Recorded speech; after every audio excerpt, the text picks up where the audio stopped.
alternative. There's nothing that says we can't have 2 meetings a month. We could do second and, Just the time slot, by the time we get started, it's just too fast. We're not gonna get through what we got. so you just want more time More in time. a particular meeting, so we can do it on Saturday. Yeah, we're eating on time, yeah. I mean, we could do it on the seventh, Yeah, you can do it on March the 7th if you wanted to. first Saturday of the month. Yeah, it's just some big blocks and things I think we could, y'all could identify. So that'll mean we won't start the 4-hour blocks in here until after that meeting. Because you will need this. The other thing that, and just, or suggest you not to take it, but for example, San Antonio has what they call an A meeting and a B meeting. And in the A meeting, they discuss everything, the staff presents, the options, they hear citizens, they do a lot of that. And in the B meeting, they take the votes. So it gives you one meeting to kind of chew on it, really discuss it, maybe even make some preliminary decisions, and then some time to think about it. And then the B meeting, or then you have a meeting where it's mainly votes that have already been vetted, discussed, and chewed on a little bit. So that's also another structure that other cities do. And it gives everyone at least 2 meetings on each issue. Now, you're having your citizens at both of these meetings?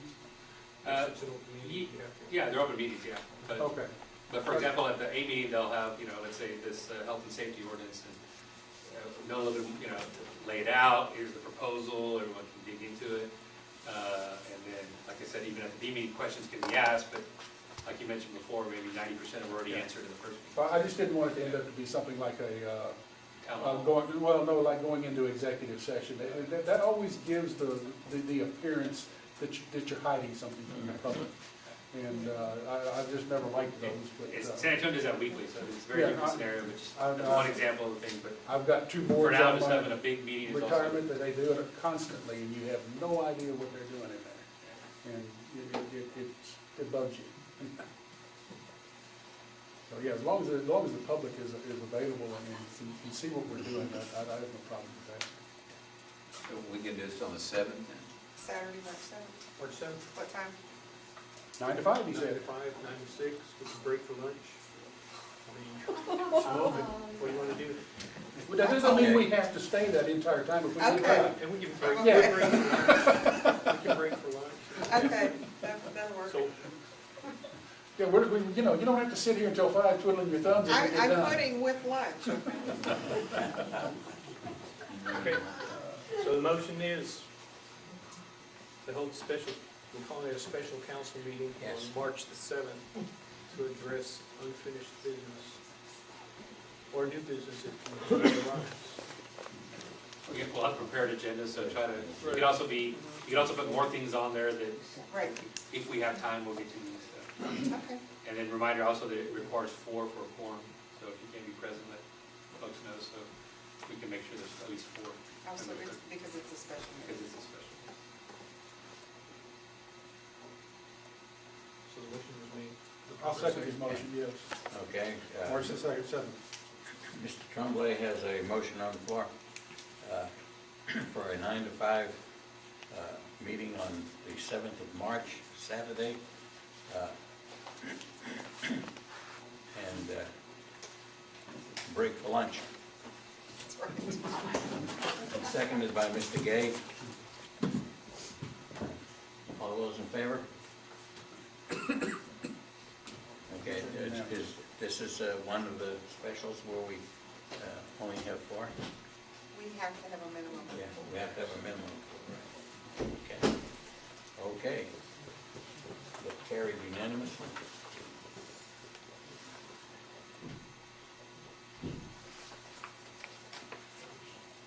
Okay. Agenda item 10, discuss a requirement that the agenda being, the item stating unfinished business, never heard of that, be listed on all agendas in accordance with Robert's Rules of Order. Tremblay and Ball, never heard of it. Okay, as we adopted Robert's Rule of Order as our rules for conducting business, under Robert's Rule of Order, newly revised edition, 11th edition, page 358, items on an agenda not addressed should be on the next meeting agenda and listed before any new business is listed. Does that mean stuff you didn't get to? If you began to discuss it and it wasn't voted on, yes. If it was listed on an agenda and it wasn't, you didn't get to it, it's unfinished business, goes on the next agenda. And at the top of the Before, list. at the top of the list before you list anything else. Okay.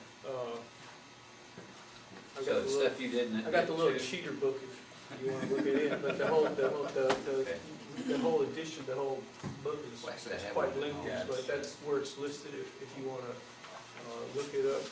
But, that's where it's at, and that's my motion, is to list unfinished business prior to any new business on the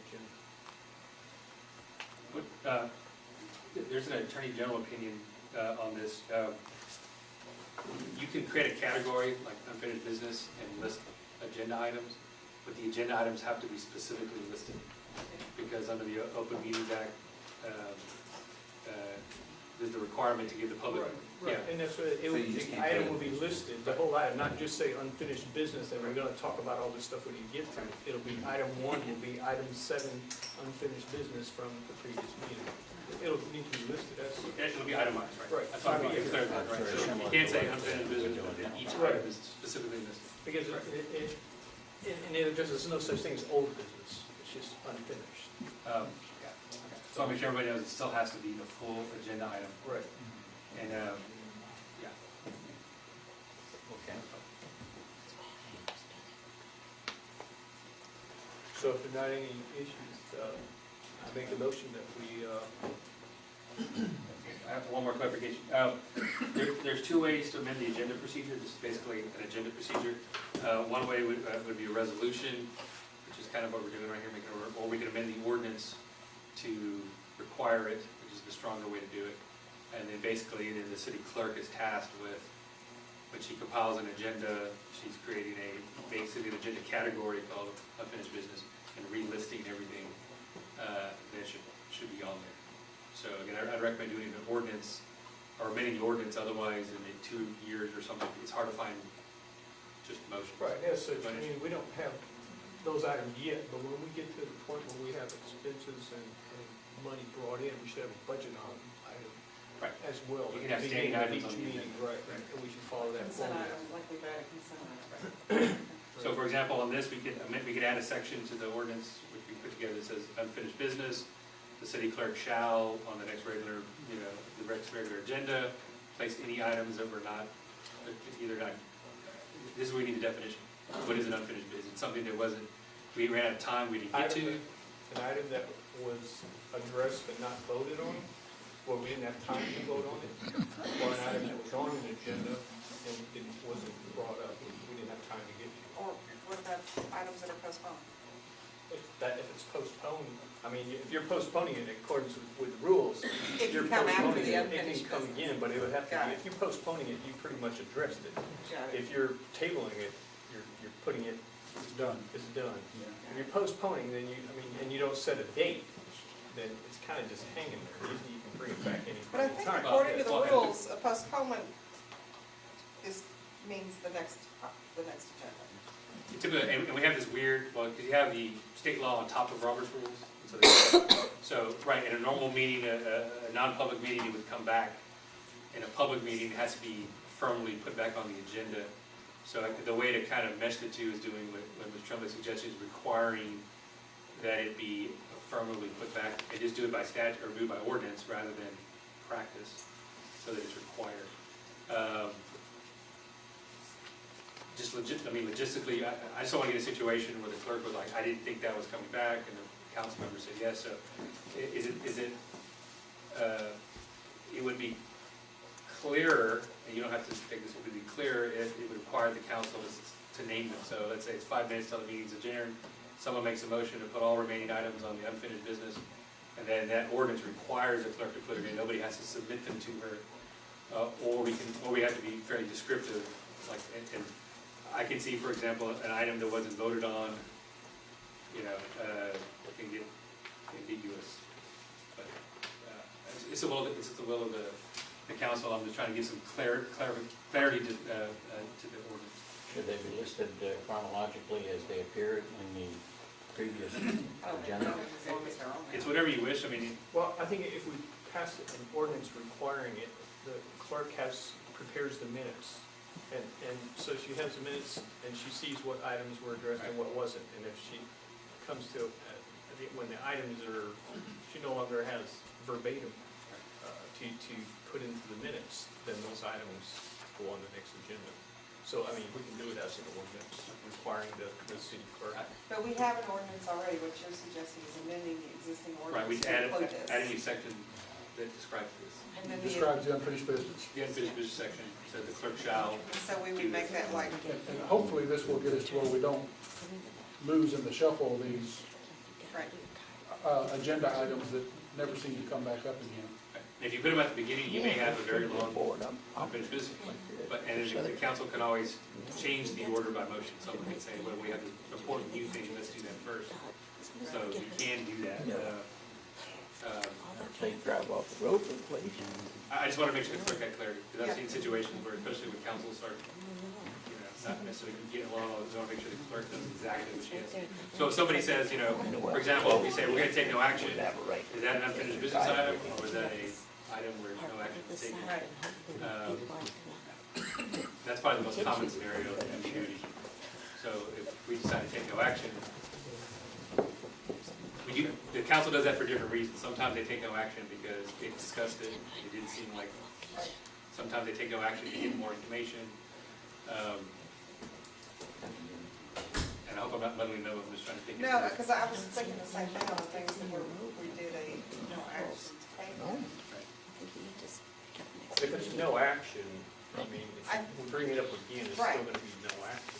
Right. No action is probably not the correct way to address the agenda item. It probably would have been to table it rather than Or, no action. or instead of saying no action, I want to bring it back, if that's your intent to bring it back, then maybe you can, at a practice, you can say, you can take a motion to declare it unfinished business. They have to take a vote on it.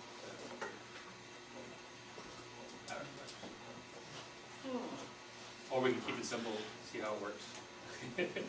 If there's an issue, there's a mea culpa, you have to get a rule. So we should do it as an ordinance. Amend our To existing amend the ordinance. existing ordinance. Because it's helpful to have, you want to have all your agenda procedures on one location. Right. So if someone's trying to, they don't have to find 2 or 3 documents to figure out how an agenda is put together. And so we should add this to the whole part where the mayor prepares the agenda and agenda items are submitted, signed by 2 aldermen, and agenda, all items not addressed during the council meeting shall be listed on the following meeting agenda list prior to any new business.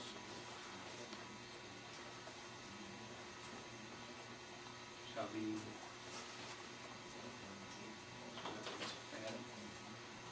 I just want to be sure the exact verbiage. It's on the following regular meeting, or the following meeting, on regular meeting? Following regular meeting. And I think getting them up at the head of the meeting is a good idea too. Don't just stick them anywhere, just put them up. No, front. it should be before, like, she's got our agenda, item 1, 2, 3, 4. It will be item 4, and then citizens to be heard, Well, it'll be number 5, and the consent agenda would be pushed below that. we could also, Yeah. if we want to give it a little more structure, we could also say the agenda shall begin with call to order, invocation, pledge of allegiance, citizens to be heard, unfinished business, consent agenda, and then all other items. Never, item, yeah. We could also do that, so there's a structure. Yeah, I think that makes sense. Yeah, why not? Does that work? That makes good sense, don't you think? Just helps to Gives you a good clarify. template to work with. And that way we can just say, it should be placed on the regular meeting, after citizens to be heard. Right. And then we know what that order is.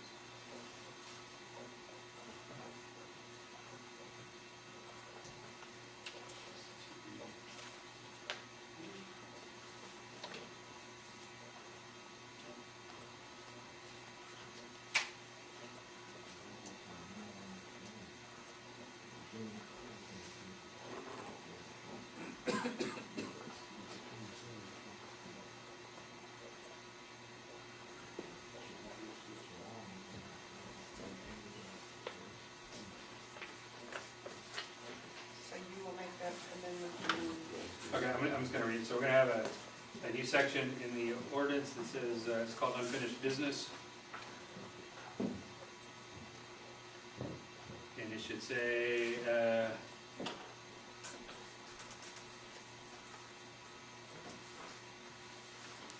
do we want this to be for regular meetings or even special meetings? All meetings. Any meetings? Okay, let that change, I- because we were talking about I think regular. regular meetings only, because a special meeting, we only call it when we have something very specific that we're addressing. But I think with regular meetings, it should We just. should be taking care of anything that's part. True. But isn't the special meeting you're gonna have on the 7th all about agenda items? It will have an agenda, yes. Yeah. And some of them might be broad, like a workshop on whatever, public safety or marshals. Okay, so it's gonna have a section called unfinished business. It's gonna say at all regular meetings of the San Diego City Council, all items not addressed shall be listed on the following regular meeting agenda after citizens to be heard. And then there'll be a new section that says the regular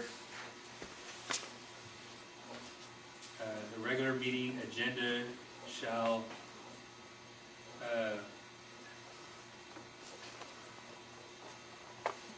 contain item number 1, call to order, 2, invocation, 3, pledge, 4, citizens to be heard, 5 would be unfinished business, 6 would be consent items, and then 7, all other items. Right.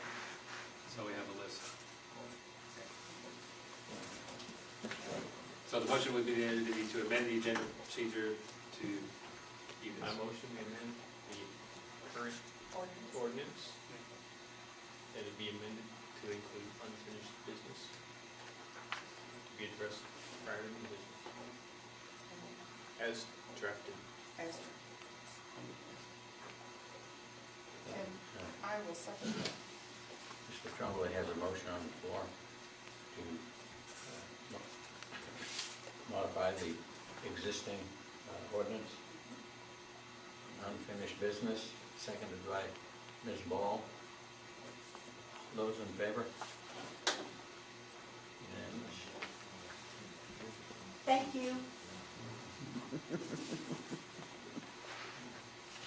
Item 11, discuss placing a secure, weather-resistant bulletin board at the entrance of the Waterwood subdivision for posting of council meeting agenda and public announcements. Alderman Tremblay and Ball. I think Ms. Ball and I have discussed this in the past, and now it's just become more of an issue, being that we don't really have a place to post our agendas. Jack's, I guess, was the most identifiable place. Everybody knew where it was. But if we can possibly put this at the entrance up there, somewhere where the Waterwood sign is, maybe in the rocks there inside the walls or something that's waterproof. I know I'll go out and solicit some bids. I think Mickey's Alderman Ball's already started looking around and talking to some people, and whether it's a cost involved or we need it donated or someone pays for it and donates it. But I think it would just be a better place for us to post items that are of interest to the And I have citizens. talked with somebody they sent me a sketch of what they came up with. So we were thinking of something that was two-sided, so we want to be sensitive to traffic flow. There's a section between the very front part that says Waterwood, and then there's a gap, and there's another part of the brick thing, and it's, I guess you could do a U-turn there, but that's really all you can do there. But it's far enough away from the main entrance that if we put it so it's on either side, if you're coming or going, you would be able to see it. And then have it made out of metal post and plexiglass, and he hasn't given me a price yet on it, but he did give me a sketch on setting something like that up.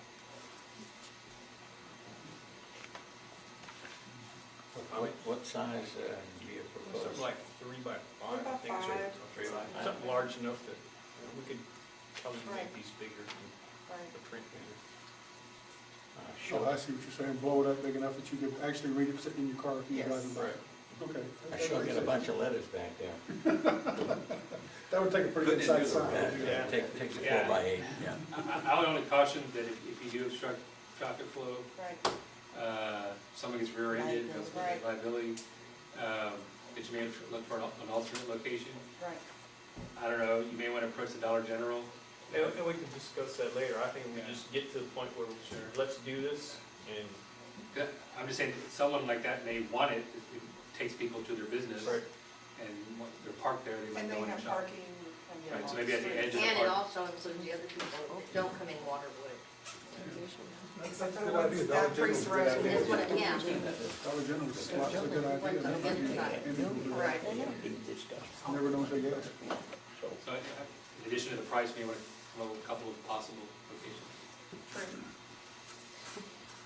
so I think we move forward with, getting some prices, and, look for a good area to put it, but, yeah, this Check might out be an some- issue, putting it there, people stop to read it, Right. and they hold up traffic. Right. So, I think we can move forward with the fabrication of it. Okay, would you follow up on that, or? Yeah, we'll work it, to this, and if anybody else wants to, knows anybody that Offer could any make one. input? Sure. Any Do of that us, by something waterproof, plexiglass, we can clean it. anybody in the community could Right. assist in this item, sure. So I'll just make a motion that, we're gonna accept this, Accept the idea. the idea, and, Is that a work with it, motion? and plan on putting Accept it. the idea? I don't really You need do to. nothing in this unfinished business. No. No, we want to keep away from that. You can approve it, or you can even authorize someone to be in charge of it, or I mean, if you want to actually take a physical motion. Say we just endorse it or something like that. I can bring my book with me. You have They're a book. falling down anymore. You wanna What's look the up a word? official motion here? Well, I mean, we're just gonna move forward with the bids, and we can come back with a cost, if there is a cost. At Okay. this point, let's just say we all So- agree that this is a good idea, Yes. and Proposals can be brought. proposals, we'll await proposals. So David and I will kind of lead that and do a little bit more research on that one. If you put it on the agenda, you get nominated to do it. Cool. See how that works.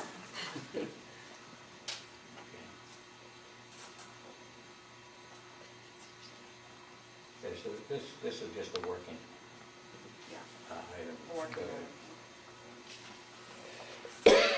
We'll bring it with some unfinished business. It'll come back. Or when we're ready, we'll put it on the agenda again. Okay.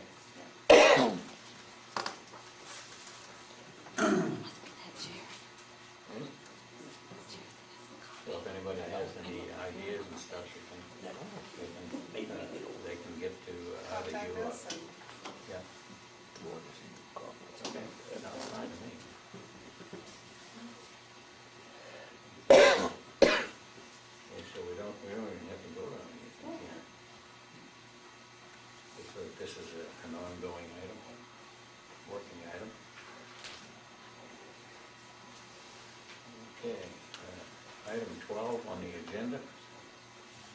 Discuss additional franchise fees available or collectible by the city to refer application process to the city attorney.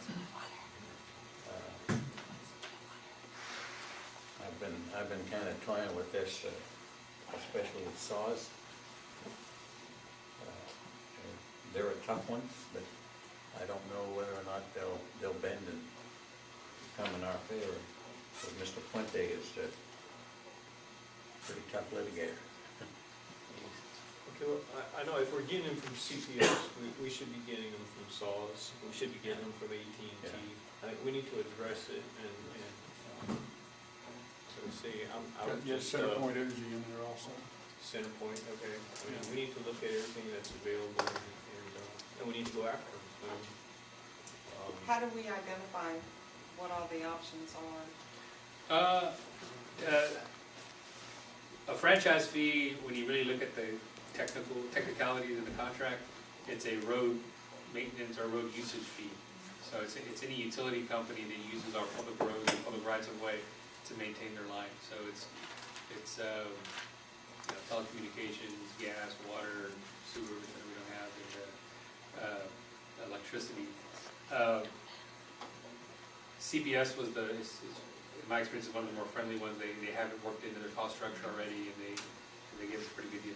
SAWS, several years ago, decided they would no longer, that's their policy, they would no longer enter into franchise agreements with entities. That doesn't mean we can't approach them and try that process, because they are using the city's roads. The other kind of devil in the details things to look at is most utilities will say, oh, fine, just tell us what you want, and they'll add that as an additional fee on the utility rates. CPS was very different. They had it worked in their cost structure, so the rates didn't go up. So when you negotiate, or as you approach utility companies, you kind of want to, that's one of the most important questions to ask. Is this a additional fee being added on, or is this coming out of the existing fee structure, and rates aren't going increasing?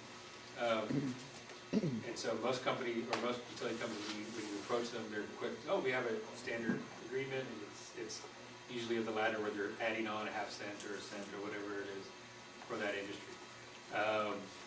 The other telecommunication tax that's available is, well, there's a telecommunication tax which by default is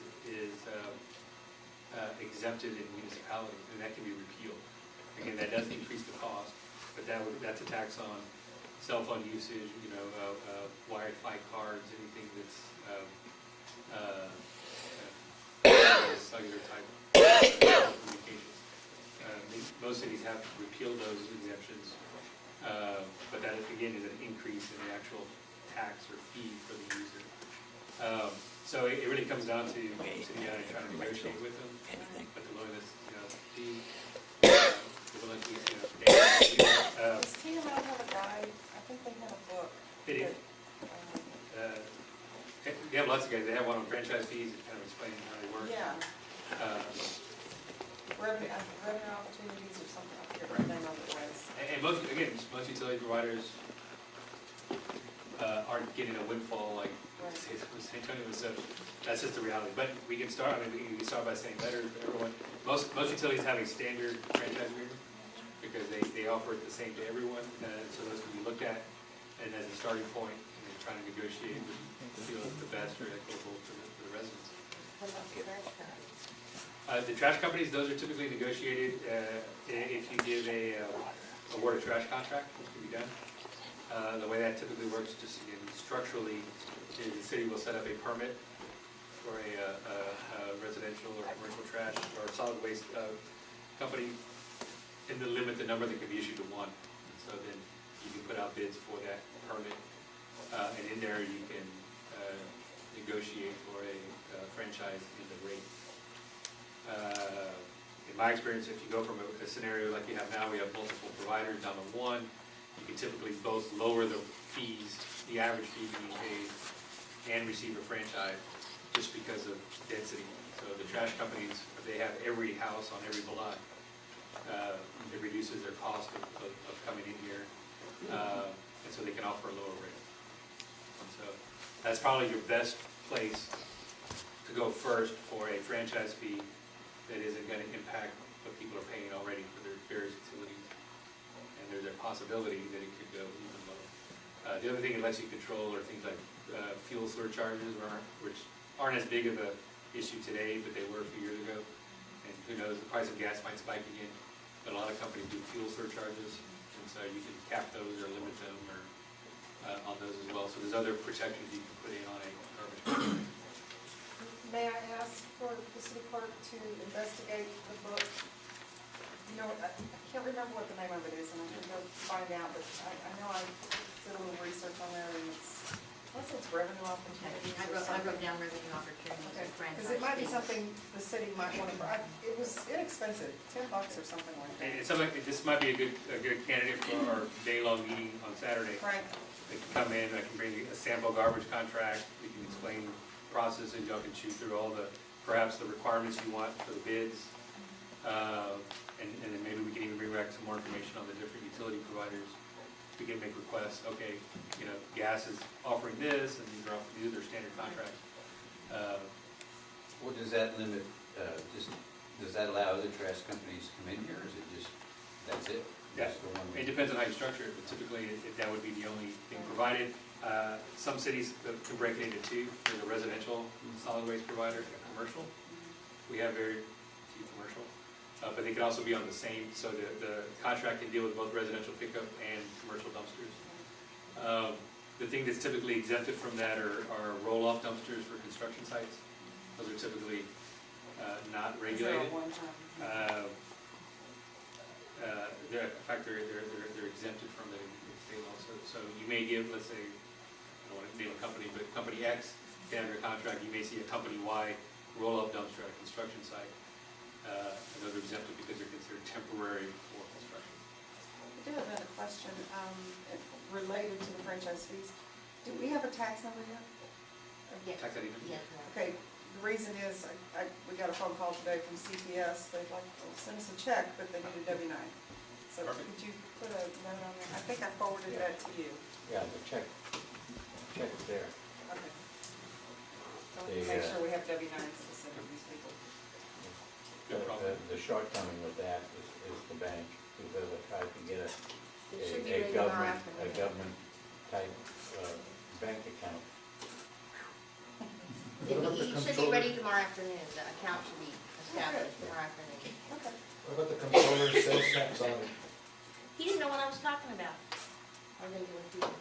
Okay, we probably need to call higher up the food chain, but we're gonna want to, well, as we mentioned the last meeting, we want an audit from the comptroller, which is to address the issue that someone raised. They'll come in and make sure that every business is actually charging the correct sales tax. If we call the local office and they didn't know, you may have to call Austin. I emailed the lady. It's not. And they might use a different terminology, but Well, that's what I wanted to if you need help, we can get on the phone and do that. But they do it periodically themselves for spot checks, but one can also be requested. So And we had them do that. what happens if, who is responsible for giving the tax, the sales tax, the business is notified that they needed to be, is that the The comptroller? comptroller's office. And then they're the ones who audit it, make sure it's collected. And But if so it's not being collected, then there's nothing that we can do to, you can't retro it because it's a point of sale collection, so you can't, you have to find every customer. So, yeah, you want to have that connected as soon My as possible. business is here, and I've gotten no notice from the comptroller, and usually you get it 2 to 3 months ahead of when Right. it's actually collected, and I've gotten nothing. When I filed mine this year, it had the 8.25% listed on it. Now, when we set up the business permit structure, that's another thing that the clerk does. So if someone comes in and says, I'm opening a business, whatever rules or regulations the city council adopts, she makes sure they're in compliance with, and one of those is, are you charging the proper sales, show us your sales tax.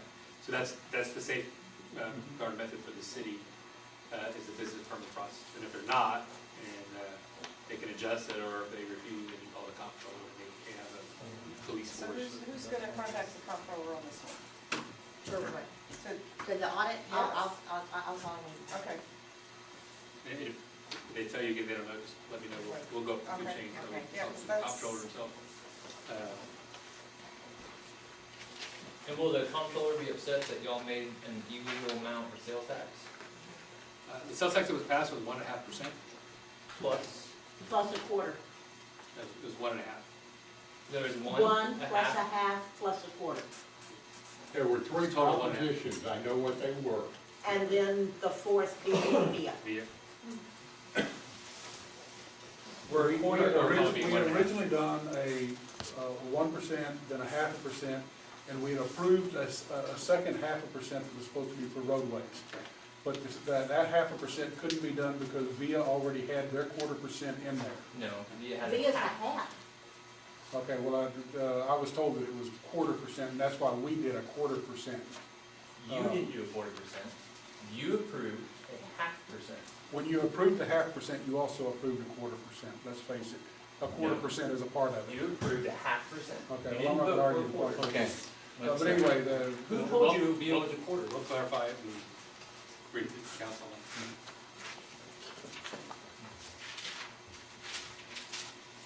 Okay, so for item 12, I'm going to make a motion that we postpone this item until the 7 March meeting, that it be placed on the 7 March agenda Just unfinished business. as unfinished business. Number 12. Number 12. Mhm. Okay, that was a motion by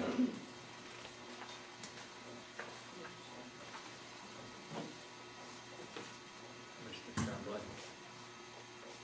Postpone, I'll second. Ms. Ball.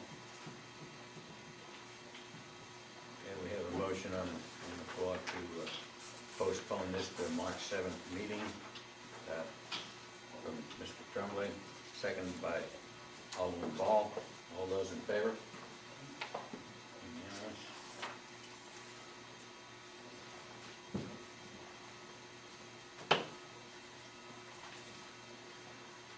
Okay. Item 13. Discuss and adopt a resolution making the Emergency Services District, ESD 6, the official fire protection service for the city of Sandy Oaks. Alderman Ball and Tremblay. Mr. Tremblay and I attended the ESD monthly meeting back on January 27th, and I know we're new at this and we'll get better, but one item of note, they went through 18 agenda items in 1 hour. Yeah, there's hope for us. But they did share a lot of really good information, and one of the items that kind of came up in discussion outside of the meeting had to do with the tax code as it stands today, rules where services are provided. And there was a question about having a memorandum of understanding or some type of agreement in place with ESD 6 to continue to provide services to the city of Sandy Oaks.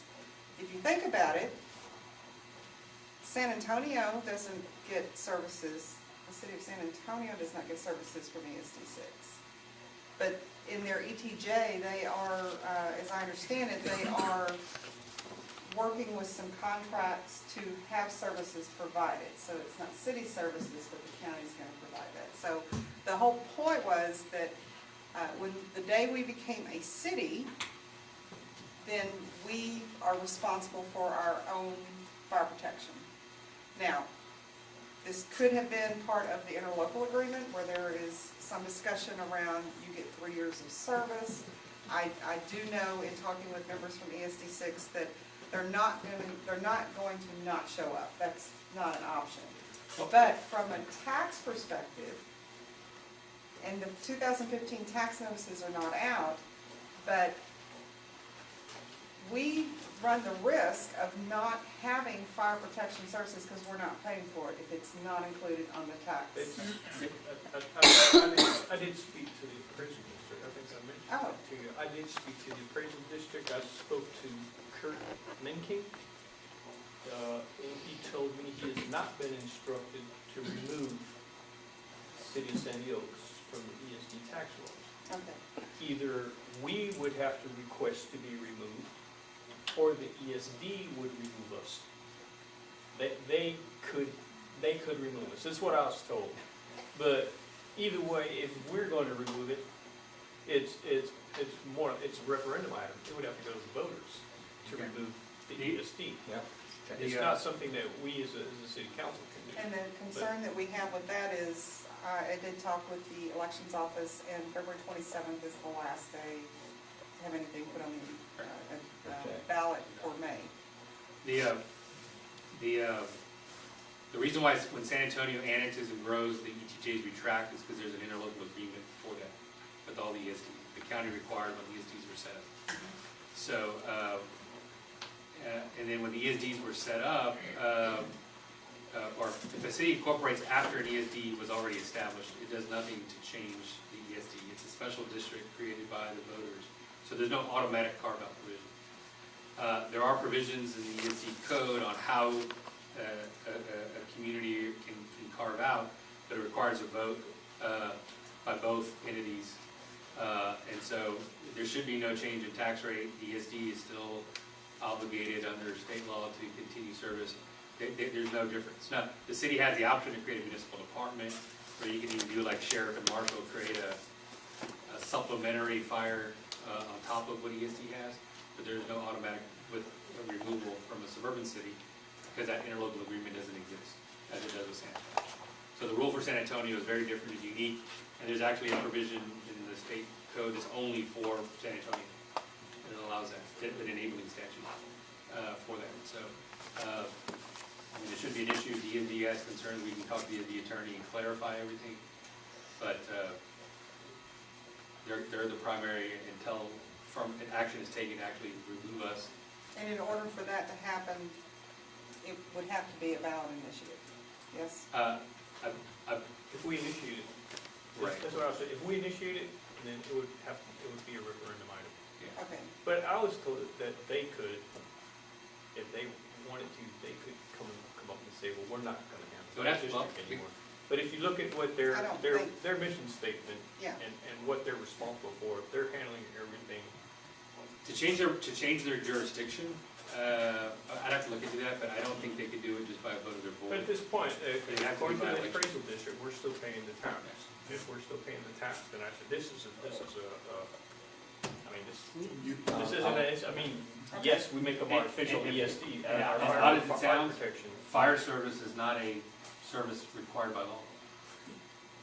That's why there are volunteer fire departments, all, because there's no, people are kind of shocked, but there's nothing in the code that you must provide fire service as a city, or a county. I would think that we approve this, making them our official fire It doesn't protection Well, service. right. Yeah, it doesn't hurt. Right And now, that we go forward and initiate some type of memorandum of understanding with them.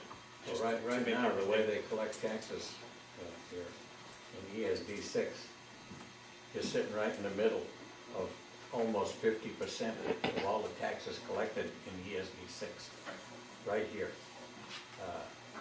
And pretty soon, what the program is looking for, and talking with Commissioner Rodriguez today, they are planning on 3 ESDs combining into one, with the problem of one ESD out there that sits right in the middle of it. And the 3 that they're planning to bring in under one umbrella is gonna have a gap somewhere along the way. And I don't know which one that is, maybe the one down in Somerset, I'm not sure. Well, and while we were at that, it might be a good idea to bring this up, but they're also where they have their station now, right here on 1604, the individual that owns that property is contemplating selling. And they are not sure if they're gonna stay there. They're actually talking about building another station, is what they were talking about. So I think we really need to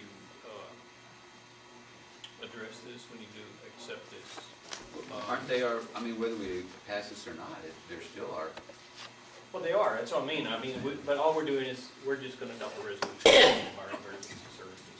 Okay, that's all, I mean, we're paying for it, so Yeah, we're it's kind of a paying for it. no-brainer, Right. really. That's what I was saying, it's a no-brainer. I mean, I'd make a motion that we adopt a resolution making the ESD 6 our official fire protection service. But it already Pretty is. dry. Well, but I think we need further clarification on that, with the memorandum of understanding. Right. That's what I'm saying, if we Yeah. can go forward and. You could reaffirm it rather than making. My concern is that if we don't have something that says, yes, this is who we want to provide our fire service. There's other players out there in those organizations, don't know who they are, making decisions. And we could be at risk, and I think if we But, were able to present them with memorandum of understanding, this is who we want. We're paying for it, we want to keep it. right. But Yeah. right now, doesn't ESD two provide our fire protection? It'll back up. Primary is 6. Mm. So I know they've been having staffing, and you may be seeing other trucks because of backup. ESD 6 is contracting with ESD 2 to provide a lot of our fire protection right now, yes. We do have a citizen in our community who now sits on the ESD 6 board. Who's that? Now, when you do your MOU, I mean, there's other things that can be discussed. For example, this is clearly the population center in the district. Right. So having one of the new stations built in proximity or in the city, there's all kinds of things that can be discussed. At some point, we're gonna be doing fire inspections. I know we've Right. in contract with them to provide those fire inspectors. Right. You could also try to have them, since we are more dense area, to do fire hydrant flow tests on a regular basis.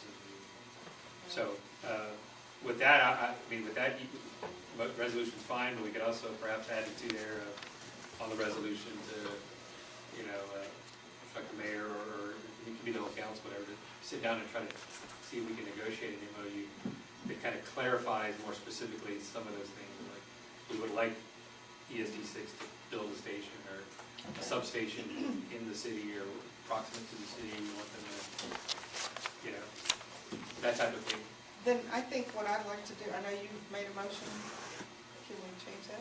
Yeah, Make it- sure, you can You can substitute the motion. What I'm thinking is that we make a motion to discuss this one on our March 7th. I think there's a lot of stuff that we need to probably cover. And Okay. Well, the other thing is since it's a posted meeting, you could at that 7th invite ESD 6 commissioners, not for 8 hours, but from noon to 2, or whatever, to Oh, come no, out. 9 to 5. Yeah, and have a workshop, where we You gotta can be discuss here, some of they the gotta- stuff. That's So, right. firemen are usually good cooks, you know. That's true. There you go. Don't Do make we too need a much. permit for that? That could be part of that discussion. Okay, so I make a motion that we move this to March 7th. And we will extend an invite to ESD 6. We're gonna be here from 9 to 5. First, So this is going on as unfinished business. yes, it will be unfinished business. More. Like all fire meetings, you get into a really great point, and the alarm goes off, and everybody runs out the room. Right. Yeah. Do that. Okay, we have a motion on the floor. Understanding we get 2 motions on the floor. I'll rescind my You motion. rescind your motion? Okay, yeah, that's. Because you had a Yes, substitute you're right. motion, we have to work yours first. Okay, Okay, so he rescinded his. okay. We have a motion on the floor by Alderman Ball to move item 13 to the March 7th meeting. All those in favor? Unanimous? Who seconded? I'll second. Oh, my God. So we need to back up and do that again. Done. Okay. Item 14, discuss, consider, and approve a resolution to establish a city emergency management plan. Tremblay and Ball. Okay, this is, in order for us to establish, we need to join the county emergency management program, and there are some steps we need to do to make that happen. I've been speaking with Kyle Coleman, who I think you all know, and he has been gracious enough to provide me with the information as to what we need to do. And I would have loved to brought everybody all the material he sent me, but it's like close to 200 pages, and I was printing all that stuff. So I've got everything on a CD, and you have to look at it, but matter of fact, you can pass those down. Do you need this? I'll get one. I mean, I have one, you can Okay. have one. As well, You got one for Joel? yeah, Okay. as well, and here's the cut sheet on the items that we need to, what we need to accomplish. The first Your step, CD and one piece of paper. the first step in doing this is, we need to join the county program. We need to first establish our own program. And we need to pass a resolution adopting that we will adopt a county management program, emergency program. There are a lot of things that, responsibilities that fall on the mayor as far as he end up being director of our emergency management program. But I guess the first thing we need to do is we need to approve a resolution that we will adopt or establish a city emergency management plan. And the reason for this would be so that we can address any issues that come up, such as, let's say we had a large fire out here, all these trees. We had a tanker go down the street and exploded. There was an accident, and we had houses catch fire. We have a cinder block, or cinder. It covers natural disasters also. Natural right? disasters, hurricanes. I don't know if we have any flooding out here, but Whatever the storage tanks are. the storage tanks down the road. So those are just, and in our developing our plan, we'll identify all those hazards and means of addressing anything that would happen with that. So, again, the first thing to do is that we all agree that we will establish a city emergency management plan. That's the first part. And next week we can knock out the second part as well, and that is we approve an ordinance adopting the National Incident Management System, which is is called NIMS, as a standard for incident management by the city of Sandy Oaks. And all of the information that we need to do that is on that disc. And if you individually would like to get it printed, I think it cost me about $17 at the UPS store to get it all printed. But it's good. It's good to have. It's good information. It'll help us in developing our own plan. I do have some more stuff here, which are informational for the mayor as far as and I guess the attorney to look at this as well. These are samples for the, we'll also have a joint resolution with the county that the county judge will have to sign. The mayor will sign it and the county judge, Nelson Wolf. And we have a sample city ordinance adopting NIMS. Is that NIMS kind of like the building code? It's just something everybody follows? Right, all the cities use it, right. Mm-hmm. So if, I didn't make copies of all this for everyone. I'll give these to the mayor. Yes. But, and this is probably another thing we'll have to work on a Saturday, because it's gonna take a little work to get done. But I think it's important that we knock it out, especially, my concern is the oil tankers. I mean, we get one of them things out in front of a house somewhere at an intersection, it could be disastrous. We have no idea what kind of hazmat rolls down New Mathis Road, one of the past tracks. Right. And Sanford Oil, they're in our city, right? The- Sanford Oil there, they're right next to Jack's? Dillon. Not Sanford, Dillon. Oh, They're Dylan. not in the city, they're not in the They're not- city, they didn't fall within our Oh, jurisdiction. so it ended at Jack's? Right. Oh. Yeah, on that side. I thought Dillon was. No. Are you Dillon? sure? Dillon Dillon, is not in San Diego. it was on the map, though, right? Don't think so, no. Huh. Probably not, Look at it again. because, I'll probably get- not I'll because get they the have a map out. highway. I'm sure I have it here, So that's but, probably why they cut it down. I've got the meets and bounds at home. no, I don't, Dillon is not, but we'll get their traffic up and down Yeah. Priest Road. You can see Priest Road, what it's done to it. Yeah. Yep, Oh, and, yeah, just off the record, I FYI. contacted TechStop about fixing the road up there on, On Priest front of Road. the Valero. Mhm. Yeah, they're supposed to be coming to take care of oh, good. it. So, if, I make a motion that we approve both items 14 and 15, if there are any. I don't know, draft ordinances or draft resolution? Yes. One is And a it- ordinance and one's resolution. There's also some on the disc. Oh. Everything is I on the think you disc got as well. stuck with mine. Okay. Yeah. Are you The little- holding all the copies? The little cut sheet I gave you is what I got from actually from these are all- Scott. Oh, they are, okay. I just wanna make Did sure you we know do where draft ordinances and resolutions? Those were provided by Kyle. there's That- a, Kyle Oh, did that's what those. Jim Yeah. has, okay, That's- gotcha. Yeah, Kyle did it. They actually say San I Diego. think there's a draft.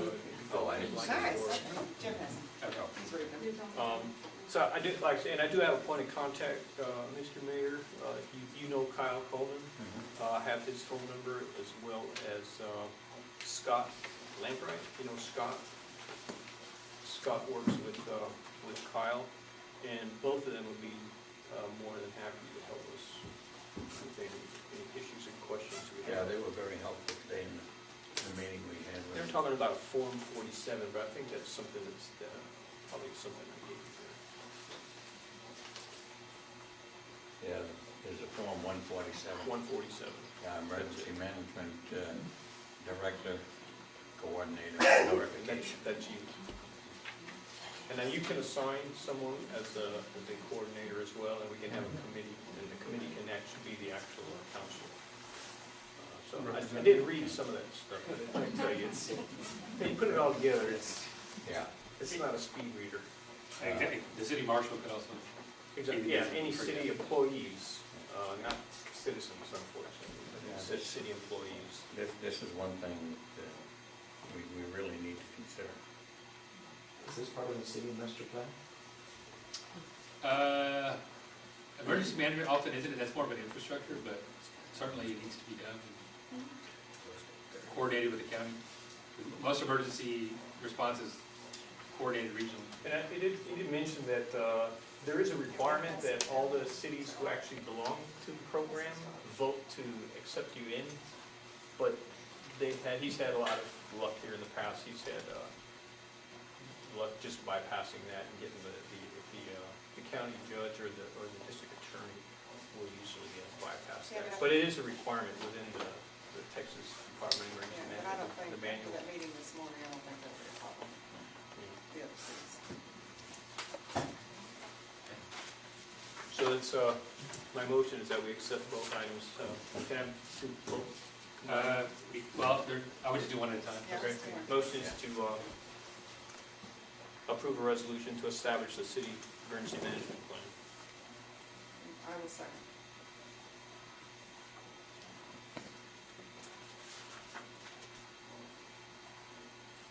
Okay, we have a motion on the floor to establish a city emergency management plan. Motion from Mr. Tremblay, seconded by Ms. Ball. All those in favor? Unanimous?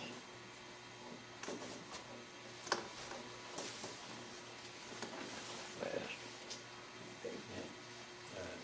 Item 15, I think we've covered item We've 15 covered that. pretty much as well, so I'll make a motion that we approve an ordinance adopting NIMS as a standard for incident management by the city of San Diego. And with that, the application with the county, we will prepare jointly on the March 17th. Because our ordinance isn't necessarily the one that's going to go to the county, this is just that we will adopt the NIMS. Second one. I will second. okay, so we have a motion from Mr. Tremblay to approve an ordinance adopting the National Incident Management System, NIMS, as the standard for incident management.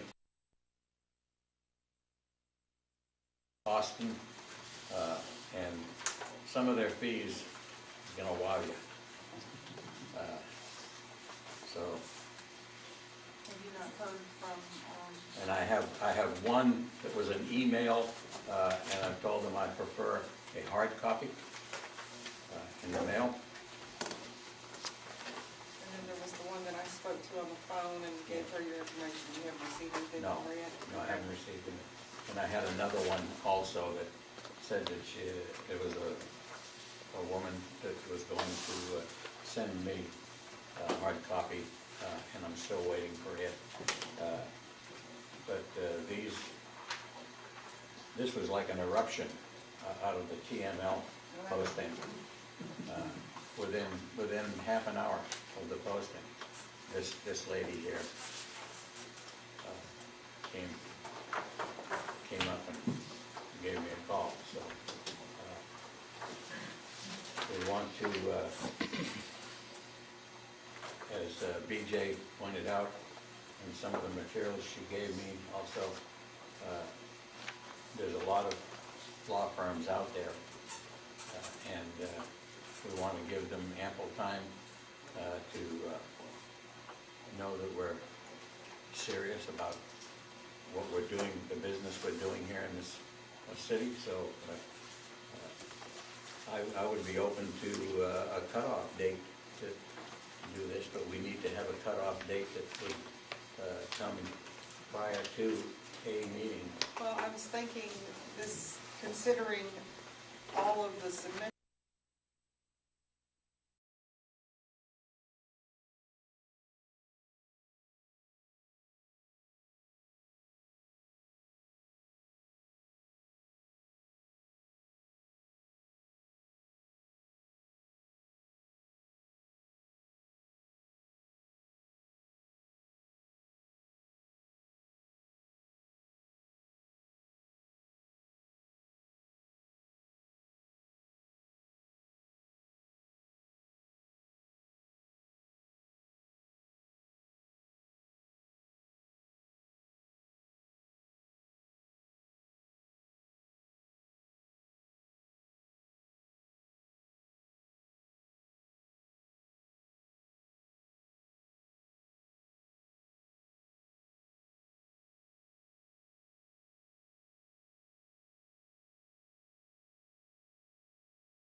Austin, and some of their fees is gonna wow you. So, Have you not heard from, and I have one that was an email, and I've told them I prefer a hard copy in the mail. and then there was the one that I spoke to on the phone and gave her your information. You haven't received anything No, from her yet? no, I haven't received it. And I had another one also that said that it was a woman that was going to send me a hard copy, and I'm still waiting for it. But this was like an eruption out of the TML posting. Within half an hour of the posting, this lady here came up and gave me a call, so we want to, as BJ pointed out, in some of the materials she gave me also,